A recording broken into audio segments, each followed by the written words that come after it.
बिस्मिल्लाहिर्रहमानिर्रहीम। मैं मुश्ताक अहमद और आज हम बात करेंगे कि डिप्रेशन क्या है, डिप्रेशन की अलामात क्या हैं और डिप्रेशन की वजूहात क्या हैं और डिप्रेशन से कैसे बचा जा सकता है। तो दोस्तों, डिप्रेशन एक रेगुलर सैडनेस का नाम है कि ज़िंदगी की आपकी जो हर्डल्स हैं और हैसल्स हैं उसका ये रिएक्शन होता है कि ज़िंदगी में बाज़ दफ़ा आपकी किसी एक दोस्त के साथ बहस व तकरार हो जाती है, या फिर आपका कोई करीबी आपको छोड़कर आपसे बहुत दूर चला जाता है, या कोई आपका अजीज़ हमेशा के लिए आपको छोड़ के चला जाता है, या कोई ब्रेकअप हो जाता है, किसी की तलाक हो जाती है, या किसी को कारोबार में बहुत ज़्यादा नुकसान होता है। तो ये सूरत हाल पैदा हो सकती है। तो फिर ये कुछ हफ्तों तक अगर ये सूरत हाल रहे या कुछ महीनों तक रहे या इससे ज़्यादा रहे तो ये फिर डिप्रेशन में तब्दील हो जाती है। और ये जो डिप्रेशन है इसकी क्या अलामात हैं हम इसके ऊपर डिस्कस करते हैं। Depression is strong mood involving sadness, discouragement and despair and helplessness, hopelessness. It lasts for weeks, months and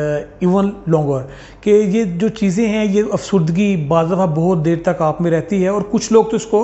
control करने में कामयाब हो जाते हैं और कुछ लोग इसको कंट्रोल नहीं कर पाते, तो फिर वो डिप्रेशन के मरीज़ होते हैं। तो डिप्रेशन हमारी तीन जो बेसिक चीज़ें हैं उनको ज़ाया कर देता है। ये सबसे पहले हमारी जो मोटिवेशन, हमारी कंसंट्रेशन और हमारी एनर्जी, ये तीन चीज़ों को बिल्कुल ड्रेन कर देता है, बिल्कुल ज़ाया कर देता है, जिसकी वजह से हमारी जो रोज़मर्रा की एक्टिविटीज़ हैं वो बहुत ज़्यादा मुतासर होती हैं। अब हम यहाँ पर डिस्कस करेंगे साइंस ऑफ डिप्रेशन कि डिप्रेशन की अलामात क्या हैं। तो इसमें नंबर 1 है नेगेटिव फीलिंग एंड मूड, कि आपकी जो तबीयत है उसमें सैडनेस होती है, डिस्करेजमेंट के आप बेहिम्मत होते हैं और उसके बाद आप अपने आप को डिफीटेड महसूस करते हैं कि हम शिकस्तशुदा हैं, हम ज़िंदगी में कभी भी कामयाब नहीं हो सकते। आप अपने आप को हेल्पलेसनेस और होपलेसनेस तस्वर करते हैं, आप अपने आप को तन्हा महसूस करते हैं कि मैं अकेला हूँ, मेरी कोई मदद नहीं कर सकता। और बाज़ औक़ात कुछ जो डिप्रेशन के मरीज़ लोग हैं वो अपने आप को कसूरवार तस्वर करते हैं, हालांकि उन्होंने कोई गलती नहीं की होती, लेकिन फिर भी वो अपने आप को गिल्टी महसूस करते हैं और वो समझते हैं कि हम अनलव हैं, हमसे कोई मोहब्बत नहीं करता,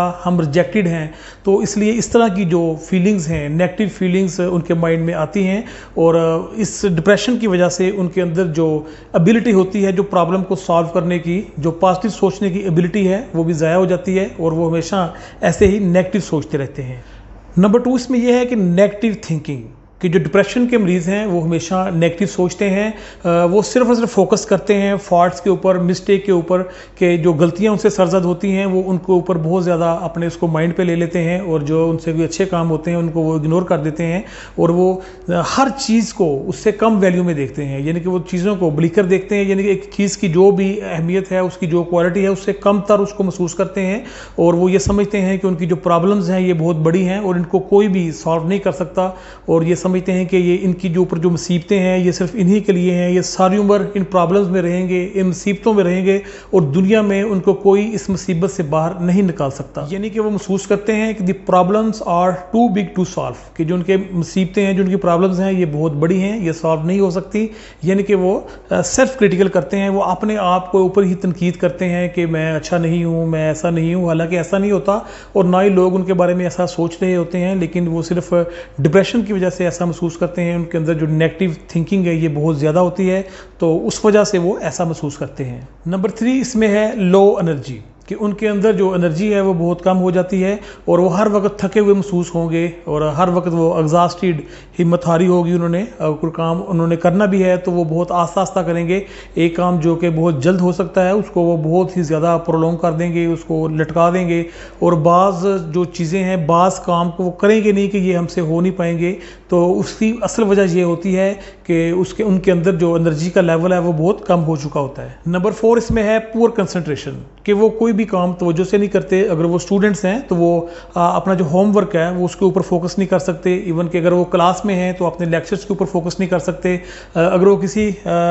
ऑफिस में जॉब करते हैं तो वो अपना जो ऑफिस वर्क है उसके ऊपर फोकस नहीं कर सकते। गर्ज ये कि ज़िंदगी में जो भी उनकी असाइनमेंट्स हैं, जो भी उनकी जॉब्स हैं, वो उसको ऊपर फोकस नहीं कर सकते। उसकी वजह ये होती है कि वो उनकी कंसंट्रेशन जो है वो ड्रेन हो चुकी होती है। इसमें यह है कि फिजिकल प्रॉब्लम्स, कि जो लोग भी डिप्रेशन का शिकार होते हैं वो सेहत के मामले में लाजमी डिस्टर्ब होंगे, उनका मैदा ख़राब होगा और उसके अलावा उनको भूख के मतलब उनके प्रॉब्लम्स होंगे, उनको भूख बहुत ज़्यादा कम लगती होगी या बहुत ज़्यादा लगती होगी, क्योंकि ये मुख्तलिफ होता है, हर किसी में इसका जो असर है वो मुख्तलिफ होता है। जिनको भूख ज़्यादा लगती है फिर वो ज़्यादा खाते हैं, उस वजह से उनका वज़न बढ़ जाता है, और कुछ लोग के ऊपर जो है वो डिप्रेशन की वजह से उनको भूख नहीं लगती, जिनको नहीं लगती फिर वो खाना पीना कम कर देते हैं, तो जिसकी वजह से उनका वज़न कम हो जाता है। और इसके अलावा उनके सर में दर्द की शिकायत हो सकती है उनको, और उसके अलावा उनको स्लीपिंग प्रॉब्लम्स भी बहुत ज़्यादा होते हैं और उनकी नींद अच्छे तरीके से पूरी नहीं होती और वो हर वक्त डिस्टर्ब रहते हैं। यहाँ पे लास्ट पे है सोशल विड्रॉइंग, कि ये जो भी डिप्रेशन के मरीज़ लोग हैं वो सोशल विड्रॉइंग का शिकार होते हैं, यानी कि वो दोस्तों से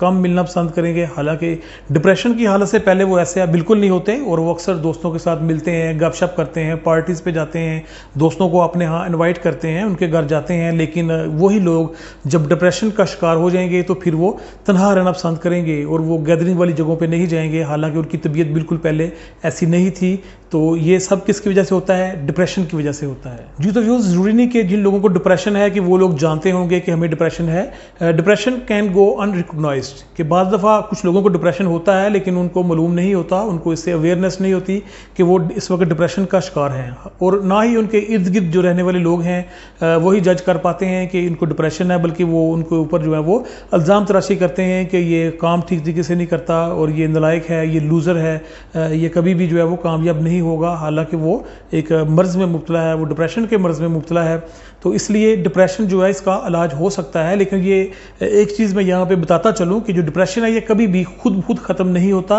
बल्कि इसको ख़त्म करने के लिए कोशिश जब की जाती है तो फिर ये ख़त्म होता है। तो डिप्रेशन से निकलने के लिए आपको कोशिश करनी होगी, फिर ही आप डिप्रेशन से निकल सकते हैं। तो अगर आपको डिप्रेशन का मर्ज़ लाहक है तो आपको चाहिए कि आप किसी मुतल्लिका डॉक्टर के साथ डिस्कस करें,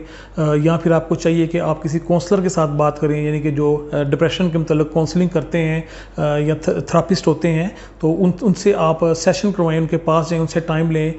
दूसरे ममालिक में तो अक्सर लोग इन चीज़ों से वाकिफ़ हैं, वो जाकर अपनी काउंसलिंग करवाते हैं, लेकिन हमारे यहाँ पाकिस्तान में इसमें थोड़ा सा बड़ा कॉम्प्लिकेटेड ये मसला है कि लोग जो है वो काउंसलर के पास जाना पसंद नहीं करते। यहाँ पे हर शख्स, चाहे उसको डिप्रेशन है या नहीं है, वो यही समझता है कि दुनिया में सबसे ज़्यादा अक्लमंद मैं हूँ और मुझे किसी से राय नहीं लेनी चाहिए और ना ही मुझे कोई बेहतर राय दे सकता है, क्योंकि मैं अपने बारे में सबसे ज़्यादा बेहतर जानता हूँ। तो इसलिए इस खामख्याली से बाहर निकलना चाहिए, और हमें अगर ये अलामात हमारे अंदर हैं डिप्रेशन वाली, तो हमें चाहिए कि हम किसी काउंसलर के पास जाएँ और उससे काउंसलिंग करें। तीसरे नंबर पर इसमें हम ये है कि हम किसी की सपोर्ट भी ले सकते हैं, कि आपके जो इर्द गिर्द के लोग हैं, आपके बहन भाई, पेरेंट्स या आपके जो अच्छे दोस्त हैं, वो आपको सपोर्ट कर सकते हैं इससे निकलने के लिए। मुख्तलिफ किस्म की एक्टिविटीज़ के ज़रिए आप इससे बाहर निकल सकते हैं। तो इसमें लास्ट ये है, हेल्प योर सेल्फ, कि अगर आप इस मर्ज़ में मुब्तला हैं तो आपको चाहिए कि आप भी अपनी मदद करें।